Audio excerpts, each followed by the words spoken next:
നമുക്ക് പരിശുദ്ധ കുർബാനയുണ്ട്, നമുക്ക് ഒരുപാട് കാര്യങ്ങൾ കിട്ടിയിട്ടുണ്ട് ജീവിതത്തിൽ. പക്ഷെ ഇതുകൊണ്ടൊന്നും ഈശോ സ്നേഹിച്ചത് എന്താണെന്ന് ശരിക്കും നമുക്ക് മനസ്സിലായിട്ടുണ്ടെങ്കിൽ നമ്മൾ വാങ്ങിട്ട് കരയും. ഈ ഫ്രാൻസിസ് പറയുന്നത് സ്നേഹിക്കപ്പെടാതെ പോയ സ്നേഹമേ. നമ്മളിതാണ് ഇങ്ങനെ പ്രാർത്ഥന, ഈശോ നീ ശരിക്കും ആരാണെന്ന് എനിക്കൊന്ന് വെളിപ്പെടുത്തരണം. ഇതിന്റെ മഹത്വം എന്താണ്? ഈശോ എന്ന് പറഞ്ഞാൽ സർവശക്തനായ ദൈവം മനുഷ്യനായതാണ്. യോഹന്നാൻ 1:18 ദൈവത്തെ ആരും ഒരിക്കലും കണ്ടിട്ടില്ല.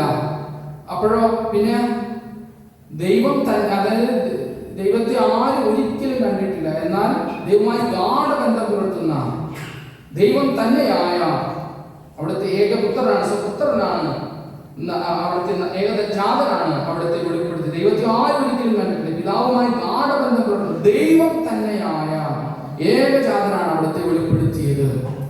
ഇപ്പൊ ദൈവത്തെ നമുക്ക് ഇത് കിട്ടണം, ഈ അറിവ് കിട്ടണം എന്ന് പ്രാർത്ഥിക്കുന്നതാണ്.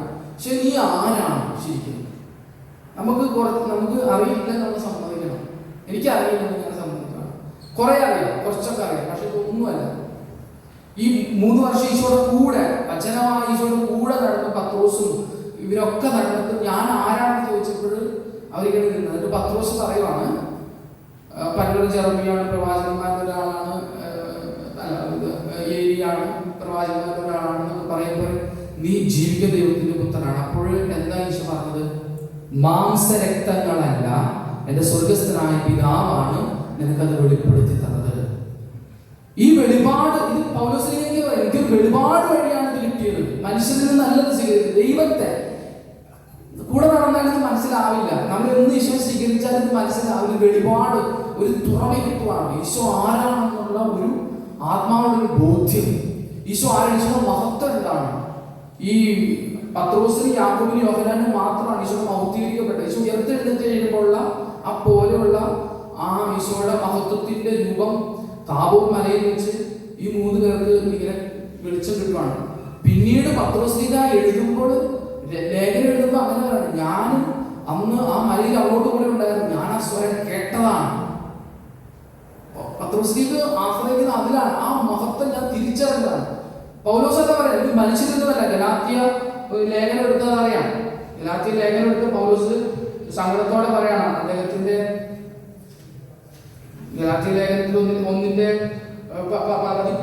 പറയണം, എന്നാൽ മനുഷ്യനിൽ നിന്നല്ല ഞാനത് സ്വീകരിച്ചത്, ആരും അതെന്നെ പഠിപ്പിച്ചതുമല്ല, യേശു ക്രിസ്തുവിന്റെ വെളിപാടുകളെയാണ് അതെനിക്ക് ലഭിച്ചത്. എഫെസസ് 3:3 വീണ്ടും അത് ആവർത്തിക്കുന്നുണ്ട്. നമുക്കറിയാം അപ്പോസ്തല പ്രവർത്തനത്തിൽ 3 പ്രാവശ്യമാണ് ഈ പ്രസംഗം, പൗലോസിന്റെ പ്രസംഗം, മാനസാന്തര കഥ പൗലോസിന് പറയാനുള്ളത്, ഞാൻ ഈ കർത്താവിന്റെ മഹത്വം ദർശിച്ചതാണ്. ഈ ദൈവം ആരാണെന്ന് എനിക്ക് മനസ്സിലായി. ഒരു കാലത്ത് പൗലോസിന് അത് മനസ്സിലായിട്ടില്ല. അവനാണ് 2 കൊരിന്തോസിന്റെ 5:16 വാക്യത്തിൽ നിന്ന് പറയുന്നത്, അതിനാൽ ഇപ്പോൾ മുതൽ ഞങ്ങൾ ആരെയും മാനുഷികമായ കാഴ്ചപ്പാടിൽ വീക്ഷിക്കുന്നില്ല. ഒരിക്കൽ ഞങ്ങൾ മാനുഷികമായ കാഴ്ചപ്പാടിൽ ക്രിസ്തുവിനെ വീക്ഷിച്ചിരുന്നെങ്കിലും ഒരിക്കലും അങ്ങനെ ചെയ്യുകയില്ല. ക്രിസ്തുവിനെ നമുക്ക് പരിശുദ്ധ അമ്മയുടെ കന്യാത്വം, പരിശുദ്ധ അമ്മ ആരാണ്, മാറി ഔസേപിതാവ് എന്താണ്, ഈശോ എന്താണ്, ഇതൊന്നും നമുക്ക് മനസ്സിലാകും. നമുക്ക് മനുഷ്യന്റെ ബുദ്ധിയിൽ നിന്നുകൊണ്ടാണ് ഇതിനെ കാണുന്നത്. കർത്താവ് ഈ വചനം മാംസമായ പരിശുദ്ധ അമ്മയുടെ ഉള്ളിൽ വന്നതും ഈ നമ്മുടെ ദിവ്യകാരുണ്യം എടുത്തതുപോലെ തന്നെയാണ് പരിശുദ്ധ അമ്മയെ മാറി.